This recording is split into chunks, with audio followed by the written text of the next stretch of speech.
자, 이제 일제가 통치 정책을 바꾼 그 이유를 한번 살펴보도록 하겠습니다. 바로 그것은 바로 3.1 운동 때문이었습니다. 여러분, 이 3.1 운동이 벌어졌던 해는 바로 1919년, 기민년이죠. 이 3.1 운동에 대해서는 제가 다음 주에 자세히 설명드릴 거고, 이 3.1 운동이 벌어지면 일제 깜짝 놀란 거예요. 뭐야, 얘들이 그냥 찍어 누르면 말을 들을 줄 알았더니 그게 아니었어. 이렇게 막 거센 저항을 해. 이렇게 가서는 안 되겠구나라는 판단이 든 거예요. 그래서 정책을 바꿉니다. 뭘로? 무단 통치. 찍어 누르는 무에서 문, 그럴 문자. 뭔가 좀 이렇게 좀 완화된 느낌 보이고 있죠?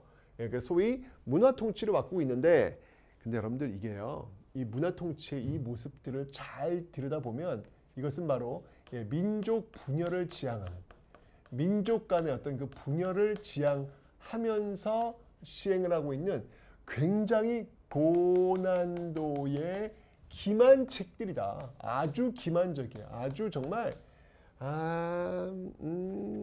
아주 교묘한 방식으로 통치를 하고 있는 그런 모습들이 20년대 보이는 거예요. 자, 어떤 것들인지 한번 앞에 10년대와 비교해서 한번 볼게요. 일단 여러분들 약간의 유화책들이 보인단 말이야. 자, 어떤 유화책들이 보이냐고요? 자, 일단 여러분들 이 총독은 오로지 누구만 할 수 있다 그랬죠, 여러분들? 무관만 할 수 있다 그랬죠? 그런데 이거 바꾼다? 어이구, 총독이 무관을 하니까 너희들 무서웠구나. 얘기를 하지. 그래서 3.1 운동을 거치면서 문관도 가능토록 만들고 있습니다. 문관도 가능토록 총독에. 근데 여러분 어떻게 됐을까요? 와, 정말 이게 왜 기만이냐라고 하면 1945년 광복될 때까지 단 한 차례도 문관 출신의 총독은 부임하지 않습니다. 기만이라는 거예요. 그저 말로만 너희들 무서웠어? 알아서 해줄게 라는 어떤 시스템적인 어떤 모습 보이지 실제로는 전혀 바뀌지 않았다라는 것이죠. 기만이라는 겁니다. 좋아요. 자, 그 다음에 이 중추원을 그럼 또 어떻게 바꿨느냐? 이 중추원 같은 어떤 그런 기능, 그런 역할들, 이게 지금 이제 친일 인사들을 지금 키우는 거잖아요. 그리고 이제 그들의 어떤 약간의 어떤 자치권을 주는 듯한 모습을 보입니다. 자, 이 연장선상에서 한번 살펴보도록 하죠. 자, 이 당시 1920년대 들어오면 그래? 너희들 자치를 원한 거야? 이야기를 하지. 그걸 원했어? 알아서 해줄게. 라고 해가지고 이 당시에 왜 도평의회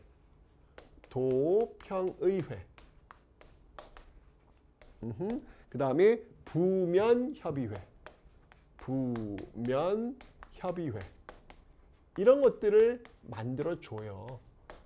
그러니까 여러분들 왜 도, 부, 면 뭐 마을이나 도시 단위잖아요. 그죠? 인구수에 따라서 중요도에 따라서 그런 것들이 이제 부도 될 수 있고 면이 될 수 있는 건데 결론은 뭐예요? 지금 이게 다 어쨌거나 그 지역별로 모여서 회의할 수 있는 회의체를 만들어 주겠다라는 의미잖아요. 그죠? 근데 놀랍게도 이 도평의회 1920년대 만든 도평의회 부면회의는 여기 이제 적용할 수 있는 사람이 누구였냐면 일본 사람들. 뭐야 이게 지금 일본 사람들. 자치는 그럼 누구를 위한 자치야? 대부분의 일본 사람들을 위한 자치라는 것이지. 한 모습들을 보이고 있습니다. 좋아요. 다음, 저 중추원을 통해 가지고 여러분들 이 역사를 자꾸 왜곡한다라고 했는데 20년대 들어와서는 이게 더욱더 발악입니다. 자, 20년대 아예 역사 편찬 기구를 하나 만드니 그 기구가 무엇이다? 그 기구가 바로 조선사 편수회라는 곳이에요. 조선사 편수회. 정말 역사 왜곡을 아주 그냥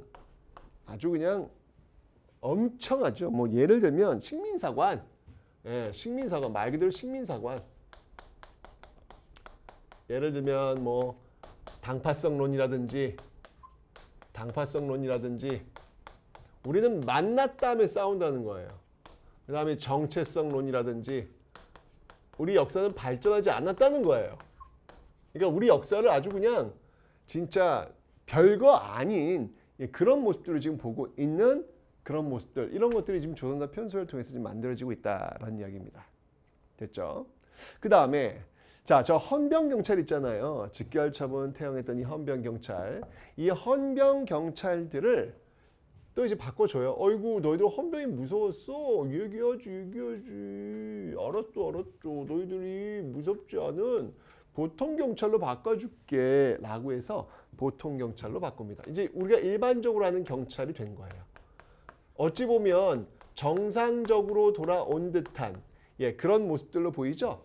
그리고 또 하나, 어유 너희들 저 태영이 쪽이 차별받는다고 좀 울었어. 아우 얘기하지. 알았죠. 없애줄게. 이런 모습들. 근데 여러분 이게 진짜 기만이라는 이유가 뭐냐면, 자 보세요. 보통 경찰들을 지금 만들었지만 그 수는요, 그 숫자, 경찰의 숫자는 오히려 더 증가해요. 오히려 더 증가. 철저히 기만이라는 거예요. 헌병들한테 그 유니폼만 그냥 갈아입히고 오히려 더 숫자를 증가해서 감시하는 이런 모습들이 지금 더욱더 강화된 게 바로 이 모습의 허상이다라는 것이죠. 게다가 여러분들 더 강력한 법을 하나 만들어요. 그 강력한 법이 뭐냐면 바로 이 치안유지법이라는 겁니다. 치안유지법. 이게 이제 1925년도에 만들어진 법인데요. 특히 1920년대가 되면 여러분 사회주의 세력들이 굉장히 성장하거든요. 그 사회주의 세력들을 잡아들이는데 아주 앞장섰던 법이 바로 이 치안유지법이다 라고 할 수 있겠습니다. 이걸 만들어서 아주 혹독하게 이 체제에 저항했던 이런 사람들 잡아들이는 그런 역할들을 하고 있다. 그러니까 기만이라는 이야기예요. 지금 딱 봐도 지금 기만이잖아요. 그죠? 또 한 번 언론 출판 집회 결사 자유가 없었죠. 1920년대는요. 그랬죠. 너희들이 이야기하고 싶었구나. 읽고 싶었구나. 상황이 어떻게 돌아가는지 궁금했구나. 알았죠. 해줄게. 라고 하면서 1920년 소위 문화통치에서는요. 조선일보와 동아일보의 오픈을 허용합니다. 조선일보와 동아일보. 조선일보와 동아일보를 오픈시켜 주지요. 이를 통해 가지고 어떻게 지금 보고 싶은 거, 읽고 싶은 거 볼 수 있겠지? 알았어. 일본은 다 이런 나라야. 라고 이야기하겠지만 실제로는 뭐예요? 실제로는 이 신문사의 엄청난 검열. 마음에 안 들어? 너 좀 잠시 쉬어라. 정간, 삭제, 아우 이런 것들이 비일비재하면서 오히려 통제하려는 어떤 그런 모습들이 지금 나타나고 있더라라는 얘기입니다. 자, 그 다음에 교육차별. 이게 무서웠죠. 알았죠. 너희 차별하니까 되게 싫었구나. 자, 그러면 교육령을 하나 더 만들게. 뭐 만들면 되지 뭐. 2차 교육령. 1차 교육령은 10년대 만들었고요. 2차 교육령은 20년대 만듭니다. 이 2차 교육령의 핵심은 뭐냐면 학제를 동일시한다. 학제 동일.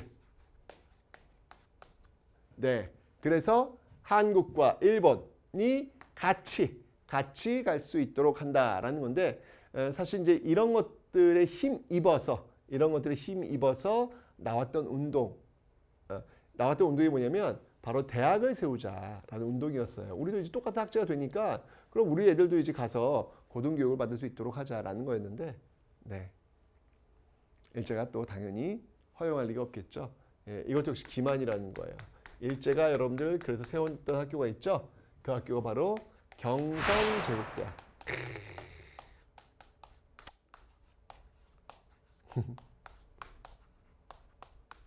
경성제국대학이 어느 대학교예요?